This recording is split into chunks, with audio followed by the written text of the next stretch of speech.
Hey guys, Tim Gillette with the Tim Gillette Show, and we're back for another show with my good friend Toni Caruso. Again, now these 100 shows have been about sometimes getting to know people, sometimes letting you know the people I know.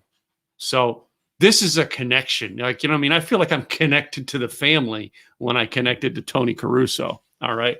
And I'm sure we'll talk a little bit about how we met and, how Craig Desfault connected us or threw us into working together, however you want to phrase it. But I'm going to bring her on. We've become great friends, and you've seen her on a lot of my other broadcasts with the virtual happy hour. We've been friends for about 2 years now. I don't know. It seems like a lifetime. It seems like we're brother and sister in some cases. Hi, Toni. Hello. Separated at birth is what we are. Yeah. So, and I think it's been 3 years. Has it been? Oh, wow. Time flies. Yeah. See? You're older than you think. I'm not old.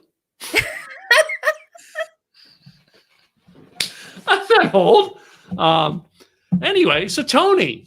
Yes, Tim. How's it going stuck in your house? Oh, for an extrovert and an event planner, it's just peachy. Life's wonderful. I've never had so much free time in my life. Like you've got to have like no work right now. No. At all. No, I have one event that's gone virtual. And it's really hard to fill that room, that virtual room, because everyone's doing everything virtual. And we're like just giving away tickets to this. And it's an amazing event. But, people are like picking and choosing. And it's like, oh, I don't want to get up that early. Whatever it is, they're all in different lifestyles. So it's hard to figure things out because nobody knows what normal is anymore. It's this week and doing the interviews this week, you're like the fifth person who does events that I've talked to, and everyone, most of the people are leading them where you're basically running them for them. Well, you actually run your own because I've spoken at them. But it's a tough world for them right now. And everybody has a different challenge with it. Right. You know what I mean? And just when you think you've got your challenge nailed, you're going to experience a challenge that someone else may or may have not have yet. Anyway, some of them are like, this is a first time challenge for them.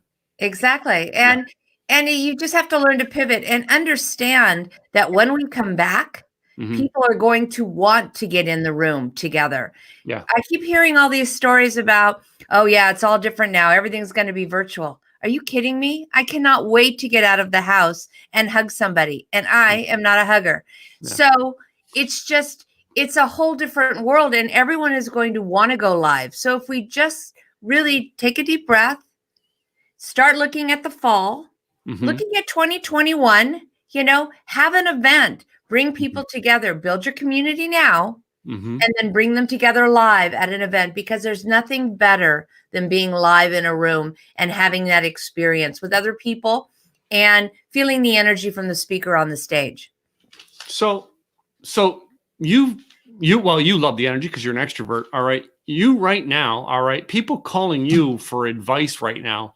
Is that the advice you're giving them when they're going, well, I want to do an event, but I don't know where I should start?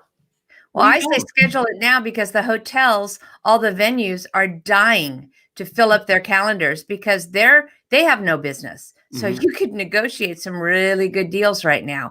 And negotiate the point of, if we don't come back until this date, I have every opportunity to cancel without being charged. So put that in your contract, because we don't know when we're coming back. My hope is very soon, please. Yeah. But, it may take a while that they'll allow. Maybe they'll say, okay, we're coming back. You can have 20 people in a room. You can have 20. I don't know. And I don't think they know right now.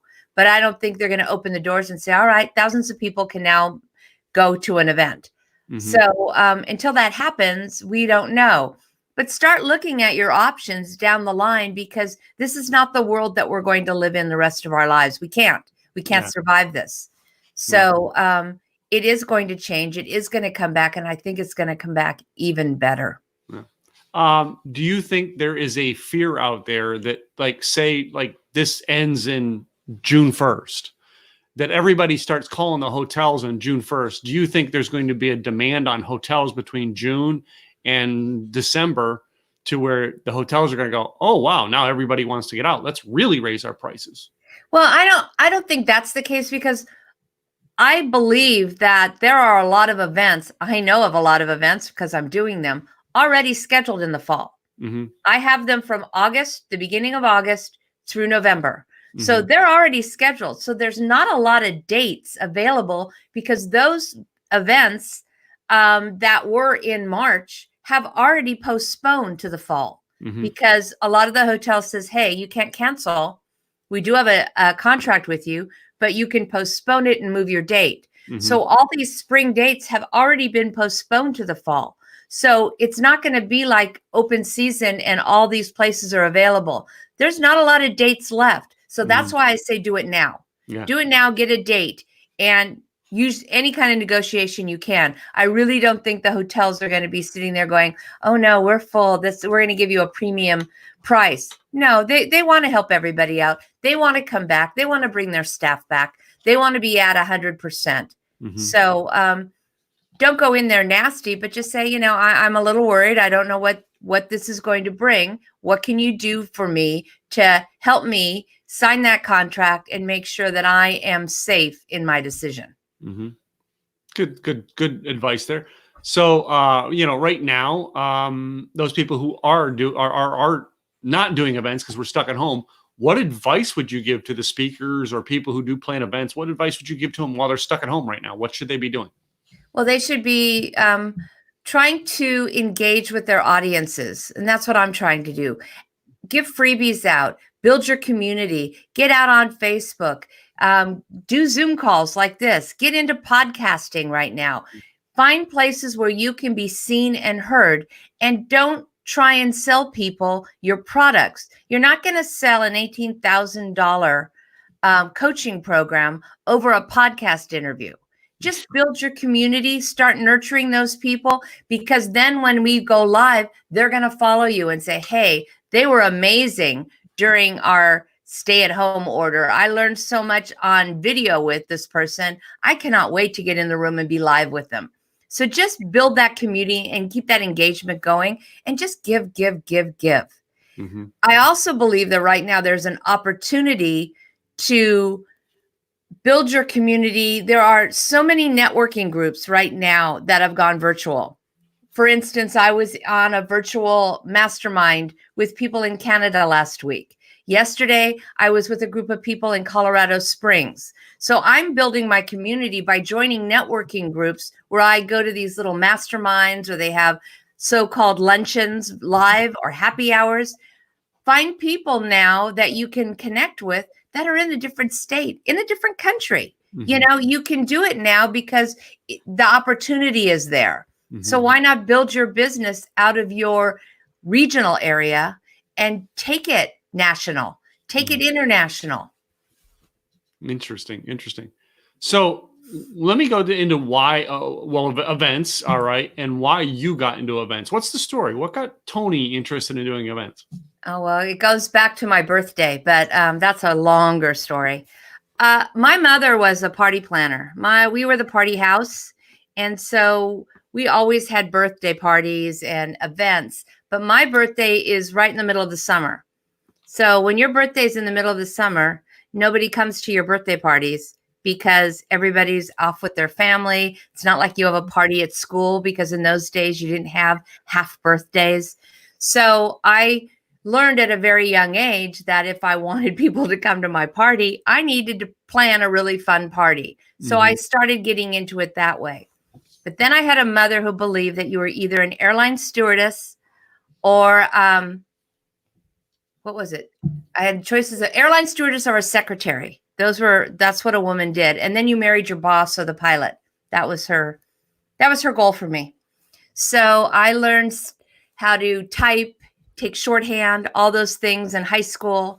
And when I went out into the business world, I became an amazing executive assistant. So I was like this premier secretary because, the airlines didn't hire me. So that's why I went to secretary. Mm-hmm. And at the office, they needed holiday parties, they needed conferences, they needed meetings. So I became that go-to person to put those on.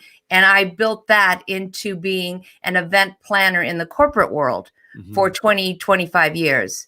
And then I got married, had a son at a late age, and was lucky enough to be a stay-at-home mom. But as you can see, being home is not my forte. So I became the premier fundraising chair and PTA president, Moms Club president, So I kept that event planning going until I got out into the world again and met authors, speakers, coaches, and said, "Hey, here's my world. These are my people. Let's put them on stage and let's plan some great events." And that's why Caruso Signature Events was born. And I love everything that I do. I love every minute of planning, and I love being in the back of the room and making it all happen. If I would have to ask what the best party was you ever created, what do you have it in your mind? Best party? Other than the next one? Well, party's different because I know that my son's first birthday party was absolutely amazing because it was after I'd spent, a few years not doing any party planning. So here I had, 45 one-year-olds and all their parents and lots of alcohol. And it was more an adult party than it was a one-year-old's party. But that was my favorite memory of a really good party, because that's when I finally just kind of said, I'm done with being the stay-at-home mom. I need to start doing something. But I've done a lot of things. I put together an amazing event that we do here locally called Big Sunday. And it started out, I heard about a company, a nonprofit in LA that did these Big Sunday events. So we brought it to our town, and I ended up getting over 300 volunteers to go out in the community for 4 hours one day. And we did 70 projects throughout the community. So that was pretty amazing. So because you find your passion, it's almost always there's that one that sticks in your mind. I kind of figured it was something to do with your son. Yeah. I must say that his going away party for the Army was pretty damn good. We had a really good time. And he actually said to me, "Thanks, Mom. That was the best thing that best party I've ever been to." Cool. So that was kind of cool. Cool. So now you work with several different speakers groups and speakers organizations, kind of like what I do, type events. What was it? Where was it that got you started with that? Who was your first in that? Well, Craig Desfault was my first. He was my first. I was a virgin. No. I just love saying that Craig Desfault. All right. You were the virgin with Craig. He was my first. No. I was doing, I was an executive managing director for eWomen Network. So I had a very large networking group of women that I ran every month. And I went to the eWomen conference in Dallas, Texas, and was asked by Sandra Yancey to introduce a speaker. And I didn't know who that speaker was going to be. And I was given his bio that evening, and it was Craig Desfault. I went, "Oh, that's funny." I had heard about him through my friend Katrina Garcia. So I went to this breakout session, and I made sure everything was set up correctly. And I was sitting down with my little microphone with his introduction, waiting to go on. And he was up on stage doing stuff. And he looked at me and he said, "What's your name again?" And I said, "Toni Caruso." Because, "What do you do?" I said, "I'm an event planner." And he said, "Oh, I might need one of those." And I went, "Well, okay, let me know." And then he said to me, "What chapter are you a managing director at?" And I said, "Calabasas." He said, "Oh, that's funny. I live in Westlake." Turns out we live 2 miles from each other. We had to both fly to Dallas to meet. And long story short, I sent him something he saw that I had that he wanted, and I bought him one, sent it to him. He invited me to his boot camp. I saw things at his boot camp that I thought could be improved. So we had lunch, and after that lunch, he hired me to be his event planner. So he was my first big event. And from that, it's just grown. It's been amazing. But you running the eWomen chapter was probably the foundation of what you really go, this is the world I need to be in. Yeah. Yeah. That was huge. And great people. I mean, come on. I joined my eWomen chapter because of you. You introduced me to the lady who runs my chapter. And I'm great friends with her as well. I need to get her on this podcast. Yeah, it's a great organization. And we're going to do an event with her in September. Yeah. Yep. So it's just so cool that how well connected we are now because of it. So Toni, over the years, you've had to raise a son, and he's your only son, right? You and your husband, only one child. What is the significant thing in his life that has now dominated yours? Significant thing in his life that's dominated mine. Yeah. Well, that's a good question. I like the way you didn't prepare me for any of these. Yep. Because I see it all over media, but I didn't get married till I was 41 years old. Mm-hmm. So when I went to have a baby, it was not going to happen. Mm-hmm. So we had to do the donor egg, in vitro fertilization, all the shots, and I'm not a shot person, and go through that entire process. And that entire process took about a year. And it was the most amazing journey I think I've ever been on with anything, because there are a lot of ups and downs. Mm-hmm.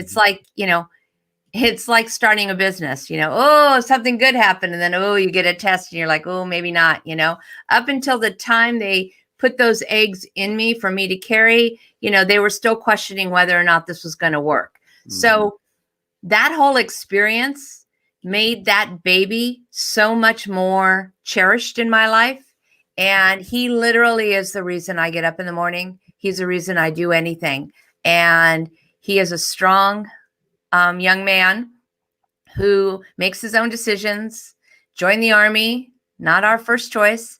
And he's grown into an amazing young man, and I'm extremely proud of him. And you're going to make me cry just thinking about it. So let's move on. I know, because I see all of her posts about everything Rocky does. But what's really funny is, you look at your analytics of your Instagram or your Facebook posts, and you look and see what gets the most engagement. Mm-hmm. I put a picture of my son up and I get 150 people liking it, loving it, commenting, whatever. Picture of me, not much, So, people follow my journey with him. Mm-hmm. And that's why I always tell people, when you're doing Facebook, don't be constantly going out there, buy my stuff, go to my event, whatever. Tell us about you, because I have people that are from all over the country that I'll meet at eWomen. We'll go to a conference and people I don't know walk up to me and go, "How's Rocky doing?" And I'm like, "Who are you? And how do you know my son?" Mm-hmm. Oh, Facebook. Yeah. Yeah. So in this time right now where we're kind of stuck at home, what are some unique things that you were doing in your community? In my community? In your community. I think the biggest thing you can do in your community right now is to buy local. Yeah. So I go out every day and I buy my Diet Coke, and I go out at lunch and I buy from a local restaurant. I am lucky that my husband is in aerospace and works with the government. So his job is still a necessity. So we are still getting a paycheck. So what I'm trying to do is give back to my community and small businesses by spending money and, paying my bills on time, and so that nobody has to worry about me or what we're doing. I think that's the best thing that you can do, is to just take care of yourself and be a good person. I went to the grocery store yesterday and I had a mask in my purse, but I'm not big on putting the mask on, whatever. And I tell you, the dirty looks you get from people, you don't have a mask on. So I put the mask on and I'm kind of claustrophobic, and the steam from your nose is going into your glasses and it's blinding you. And it just was a real surreal thing. And I just feel like, people smile at each other. You can smile with your eyes. You can wave. You can be nice. Don't look at me like I'm filled with disease. And I just get that feeling. So I'm just trying to be a kinder, nicer person when I'm out there. Lots of please and thank yous, and just, give back to your community in any way you can. We have a mutual friend, Sarah Bucksbaum, who I donated money to because she made cupcakes and is looks for donations to pay for all of her supplies. And she's giving them to all the first responders and taking them to the hospitals. So, you can do something. You don't have to sit there and feel sorry for yourself. Not to say that I haven't had a few pity parties myself. So. Well, I've noticed that too, that I've seen the coffee meeting that you girls orchestrated. And I think it's hilarious. Tell us a little They bit won't about let that. us they won't let us do that anymore. Oh, they won't? No, I just saw that you can't congregate here starting Friday. Everyone has to wear a mask whenever out. And starting Friday that you're not allowed to congregate even in cars. What we did is we got a circle of cars and we put the hoods up on our cars, sat in the back of our cars, and we were like 10, 12 feet apart. At point, there were like 20 feet apart and just had a little coffee clutch in the morning. Yeah. But we have a lot of people that are driving around calling the cops on people when they see any gatherings of any sort. It's very weird. Don't you love Southern California? And that is why I live in Texas. Yeah. Exactly. Well, we're not here for long. Yeah. But yeah, I thought it was very unique that, it's an innovative way to basically, you were still within the bounds of what they were saying to do, but you were still finding a way to fellowship. Yeah. Right. Because you have to have a connection, Yeah. whether I've spent more time with my husband in this last month, now I know that I can actually retire with him. But, sitting on a couch, he's the only human, and he walks in and I start going, bah, bah, bah, bah, bah, bah, and talking to him. And he's like, what is going on with you? I'm like, I haven't talked to a person in person all day. Help me out here. Hold on. Does that sound familiar, honey?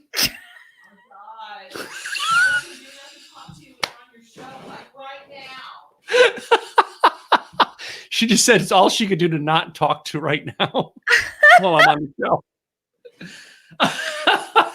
It's really hard, especially when you're so used to being out and doing things, and then those things that help you cope, those coping things. One of them is eating, and I'm trying very hard not to do that. And another one is shopping, just going out and going to a mall and walking around, not buying anything, but just getting out of the house. And you can't even do that. You can't go to Target and walk around because they have, caution tape around all the clothing because you can't buy clothing anymore. You can't buy anything. My husband's birthday is Friday. I got nothing, Yeah. So it's like we started like today we can't because I've got back-to-back all appointments all the way until 8 p.m. tonight. But like we started yesterday, we put it on the calendar, a daily walk. And literally we walked around our community yesterday in our condo complex. And I, stopped to talk to another board member. And we're 6 feet apart talking. Yeah. All right. Having a conversation. And, for us, it was like, we just got to get out of the house. Right. This morning, because of the long schedule, we tried early to go get coffee at Starbucks, and the line was into the street at drive-thru. And we're like, we ain't doing that. Well, but that's our thing is like, that's the only thing we get to do is we get to drive through Starbucks drive-thru and drive back home. We don't even get out of the car. So, yeah. My husband just bought a very expensive bike, mountain bike. Yeah. So, he goes every morning because his schedule is different. He's now working kind of the night shift from 1 to 9. So he gets up in the morning and he takes a 2-hour bike ride up in the hills. And so it's not like, honey, you want to go for a walk? He's going for bike rides. So I started going out in front of the house and I walk down to the corner. Then I walk back up and it's kind of a hill. Then I run down. Then I walk back up and I run down. And I do it like 5 times, interval training here. My neighbors must think I'm going crazy. But that's what I do. But it has been pouring in LA these last couple of days. So every time you get up and you go, oh, I'm going to get out today, it's raining. You can't go anywhere. Yeah, I think the sun finally came out here a little bit this morning. It was really dark and dreary, but yeah, that's the other thing that helps us with it is having the sun being able to shine in. Yeah. I can't stand dreary days. Too many dreary days in a row drives me crazy. So I'm sure you're the same way. Yeah. So Toni, the doing the events, but then now you're stuck at home. All right, are you the type of person who well, you said how you do it with your husband, but you come to events. Are you the life of the party at the event? I'm just curious. I don't know if I'm the life of the party, but I'm probably the loudest one there. They might want to go, oh, could she please? Can you calm her down? Yeah. I was always the one bringing people together. I never understood. And especially in moms groups, they're a lot like this. Like they, it's like, I remember getting a call one day from a girlfriend, and she said, "Would Rocky like to go to the beach with me and my boys? I'm getting together with a couple of moms and we're going to the beach." Mm-hmm. And I thought, well, why didn't she invite me? And then my other thought was, no, because my son will be in the ocean. That's my kid is in the ocean. Your kids don't go in the water, so you can sit and have conversations with people while your kids are playing in the sand. Who's watching my kid in the ocean? Yeah. So I had to say no. But my thought was, why not invite me? Mm-hmm. But I wasn't in that group of women. I always believe in bringing everyone together and bring them all in to the same group. If I see someone sitting by themselves at an event, I go up and talk to them. I'm always introducing, oh, you need to meet Tim Gillette. Boom. Yeah. Jens Johnson, perfect example. Yeah. I met you. I said, you need to meet Jens. And now you're best friends. Mm-hmm. So, it's that kind of thing. And it's that in me that makes me a good event planner, because I am making sure the audience is interacting and making sure that people are being taken care of. When the host is busy up on the stage doing their thing, you need to have the staff in the back of the room that's making sure your audience is being taken care of and people are having a good time. So in that, all right, are you mentoring others to be event planners like that? I'm trying to find great people. Mm-hmm. I have Lisa, who I adore, who's on my team, and her daughter, Lene. Oh my God, they're amazing, but they live in Minnesota. So they fly in for every one of my events and they do them with me. It's great. But finding that person that, number one, I'm a type A personality, so I have a hard time delegating. So to find someone that you could actually trust to hand things off to, it's been difficult for me. I had a great girl, Amanda, but she also worked for Universal Studios. And when you're really good and you find someone really good, Mm-hmm. they're then being promoted at Universal Studios. Her job got bigger. She couldn't do what I needed her to do because her other job was taking her away. Mm-hmm. And because events are sporadic, mm-hmm. It's not like you can hire someone full-time to be in the room, because I'm not doing weddings and birthday parties. So things aren't happening every weekend. You have a spring season, you have a fall season, and nothing much happens in the winter or the summer. Mm-hmm. So, and are you mainly doing events in California, or are you doing them around the country right now? I'm doing them all over. Craig's is in Nashville in June. I've got the Best You in Dallas mm-hmm. In October. I'm going to be going to Dallas again and do an event with you guys. And then I'm thinking of going to Minnesota to do another event in the fall. So yeah, I'm starting to travel a little bit more, but mostly it's California. Okay. Yeah, California, November 5th, Northern 6th, California 7th. With what? Oh, I was just saying November 5th, 6th, 7th, Dallas, Texas. You can have that one too. Oh, we could talk, but I just know that Women in Technology International, mm-hmm. Who's supposed to have theirs in June. Mm-hmm. I'm actually meeting with them tomorrow to talk about what their plans are, because I think we're moving it to November and it might be that same time. So we'll see what dates they choose. Yeah. But that's in San Francisco. Okay. Yeah, I don't think I've ever gone to an event in San Francisco, but I've been to San Francisco, but I've never gone to an event in San Francisco. It's like, it's the one weird town that I've not gone to do an event in. Yeah. Well, the event business is really backing out of San Francisco. So there's not a lot of events going to be happening there. Yeah. I do a lot more in Los Angeles. Like, you know what I mean? The LAX, I've done so many at LAX, and every one of those major hotels I've done an event in.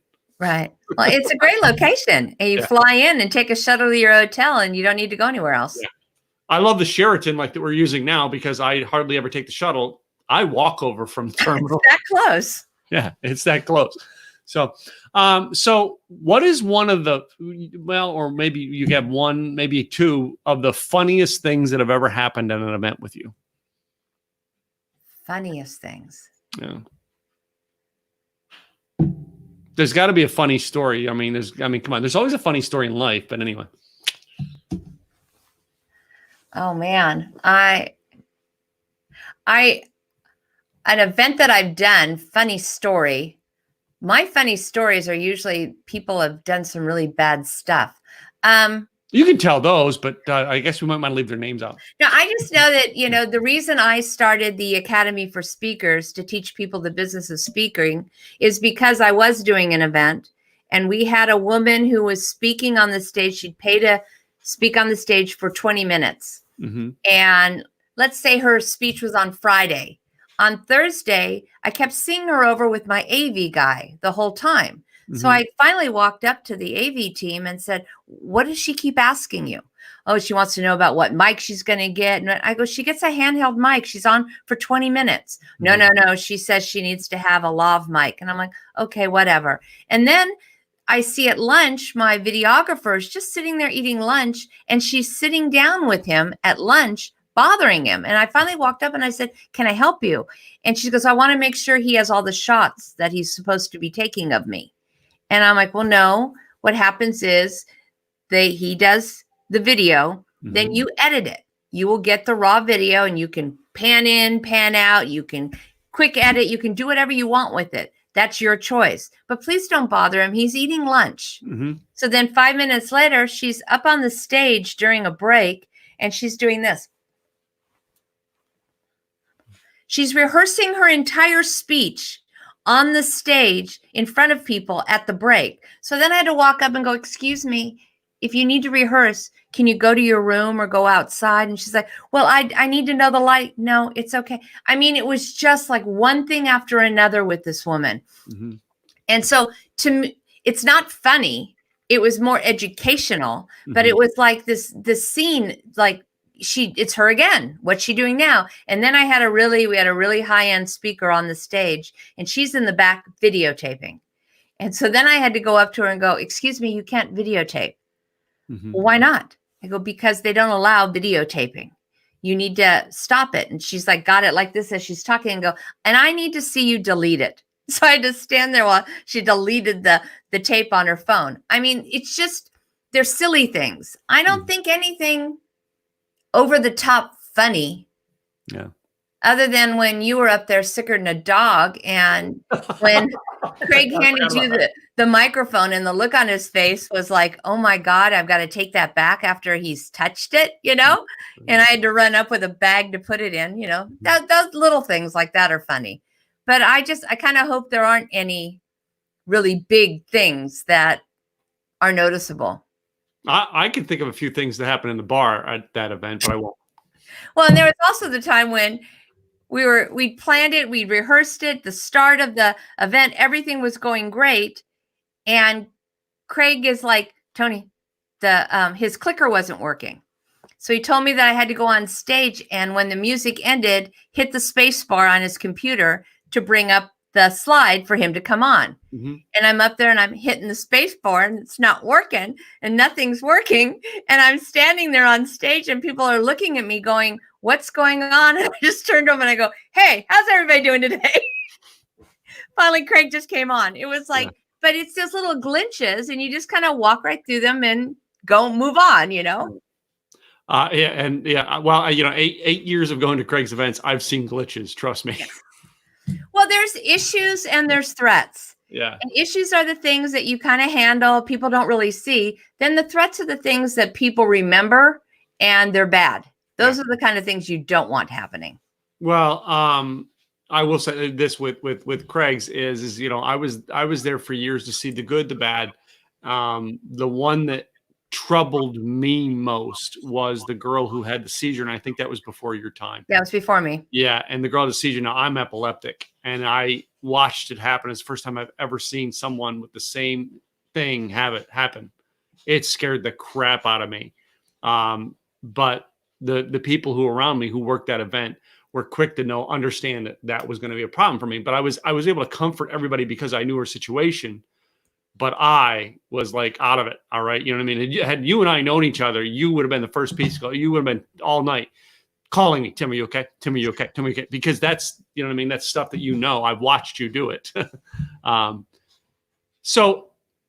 that makes me think about it because, you've seen Craig now. He drinks now. He didn't drink before. Right. Well, he joins in the fun at night now because he'd lose his voice. He'd have to go up to the room and rest because he was doing everything. And he was barking orders all the time, and now he doesn't have to do that because I know what he needs done and I do it, you know. And that's the important part of having somebody who's got your back. Well, that's I wanted to go there with that is when you go on to work with a new event and a new people, do you preview what they've had gone wrong before, or you just automatically step in? We're going to do it. We're going to do this. Or do you go in and do a preview run like their pre-event or something like that? No, if I could go to an event beforehand, I would. Like with Craig's, I'd been to his event. I saw where the mistakes were made, and I made sure those didn't happen again. Yeah. But like with the Women in Technology, no, I'd never been to an event. And when I got there, I mean, there were just so many different things that I thought, oh, I could help with that. I could help with that. And other people had different pieces of the pie. So it was very confusing for me. So I have to learn sort of the ins and outs of the process that these events take on, and who has authority to do what, and where I can step in and when to have my mark. Like after the Women in Technology event, I thought, oh, they're probably not going to ask me back again. I really wasn't that helpful. And, it didn't go as I thought it should have. Yeah. They loved me. They called me and we're working together again. And now what's great is now I know the process. I've been to the event. I know what needs help with, and I can share that with them.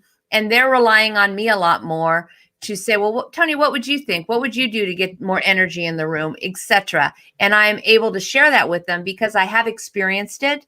And I know where they're lacking and where they totally knocked it out of the park, And it's fun because it's more collaborative. I want to be in a group that asks me my opinion. I'm doing the Best You Expo, and it got postponed. And now we're doing it in August. And that's 10,000 people in an expo at LAX. I'm sorry, at LA Convention Center.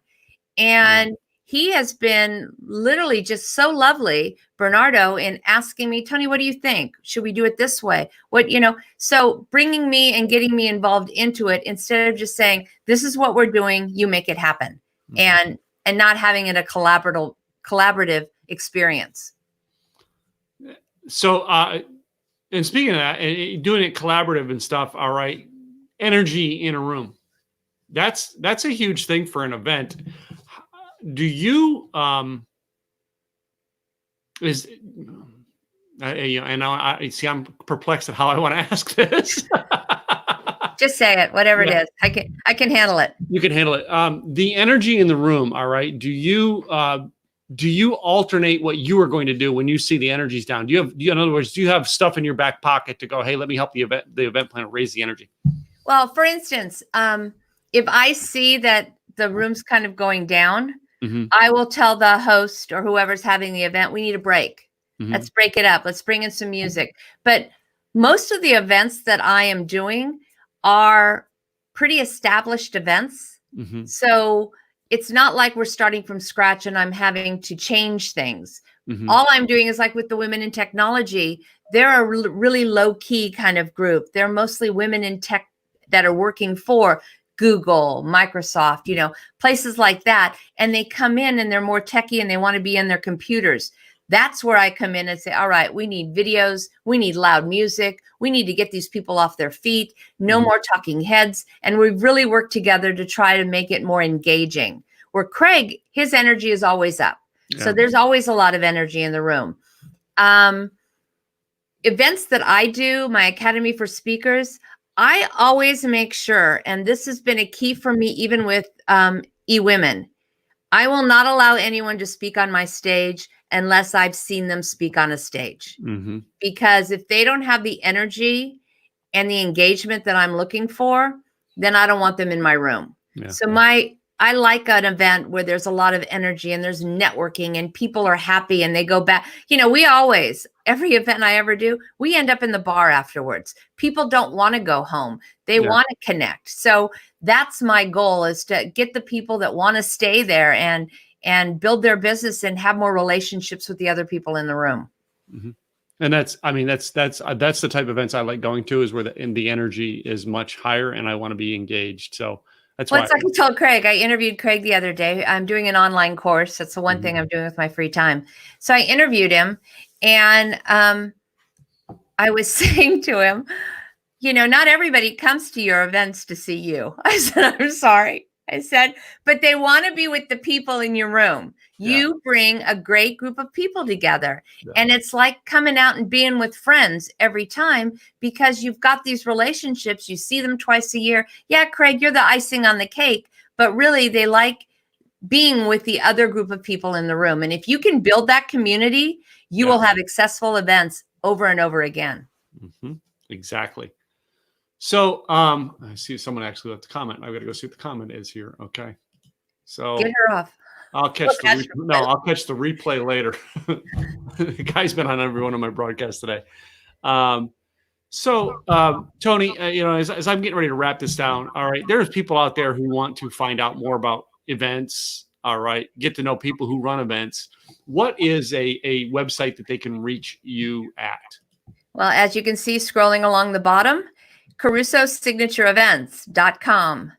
Check it out. You can always message me. You can find me on Facebook at Toni Lupino Caruso, and would love to have you in my community. And there's a lot of really great things. If you sign into my opt-in, which is my VIP group, you get one newsletter a month. And I'm always just sharing tips, but I also show opportunities. You're part of my VIP group.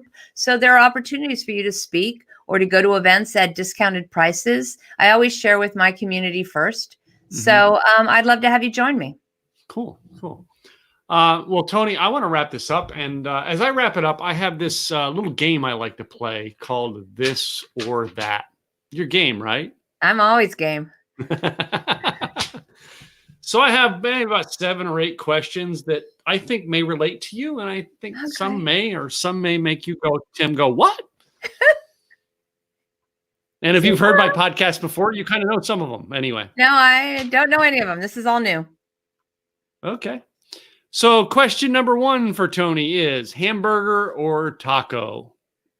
Oh, hamburger. Hamburger. Okay. Beach or mountains? Mountains. Army or Navy? Army. Hoorah. You had to figure that was coming. I've got another ring ding right sure coming.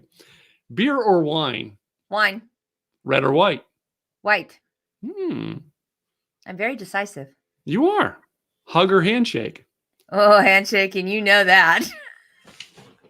If I put my arm out, do not hug me. I am privileged. I've gotten a few Toni hugs. Coke or Pepsi? Oh, Diet Coke.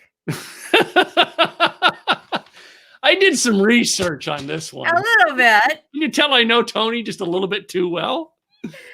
So this next one here has been known to start wars. Right now, some people are lacking in this department, but I think Toni will set them straight. Oh, gosh.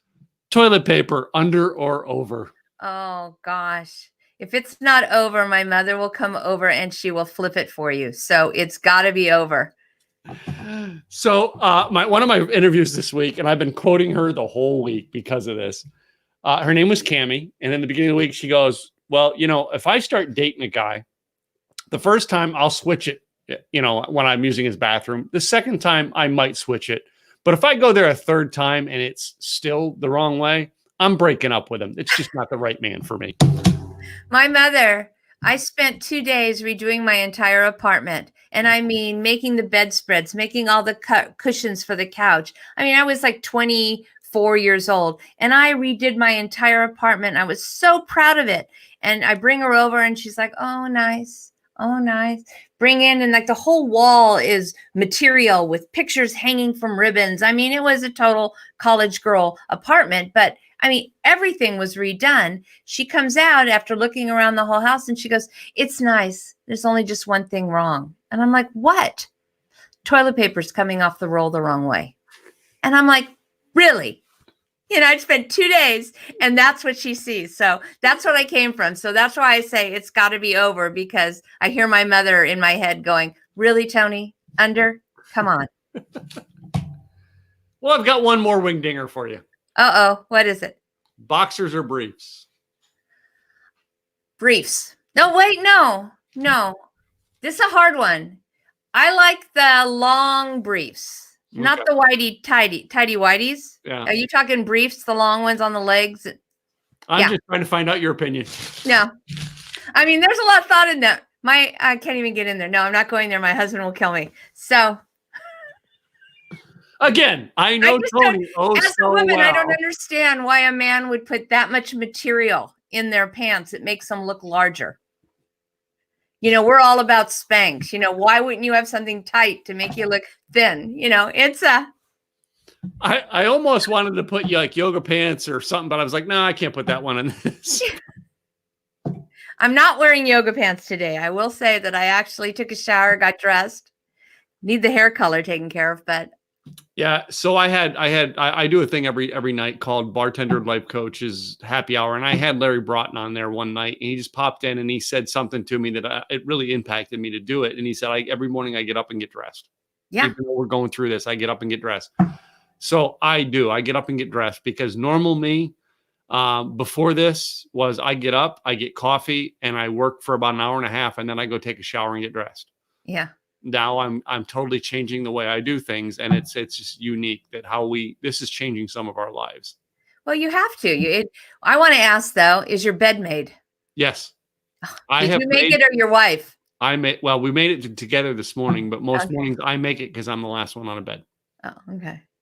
Yeah. See, bed has to be made every single day. My mother that's the one thing that she totally imparted in us. And my brother one day stayed in really long in bed and then comes running out, and I'm late for school. And my mother stopped him walking out the door, and he's like, Mom, I'm late for school. And she goes, your bed isn't made. He goes, I'll do it later. I'm late for school. And she goes, I'll write you a note, make your bed. Mm-hmm. I mean, that's just how we ran. So the house is not ready to go. I'm not ready to go if that bed is not made. So yeah, you can't hear my wife, but she tells you I even make the bed when she's not here. Yeah. So, but I also, in our house, is every Thursday morning is sheet day. I take the sheets off and I put them in the washer, put them in the dryer, put them back on. That's my job. But I work at the house, so that's nothing for me to do. Oh, good for you. Yeah. I actually have someone that comes and does that for me.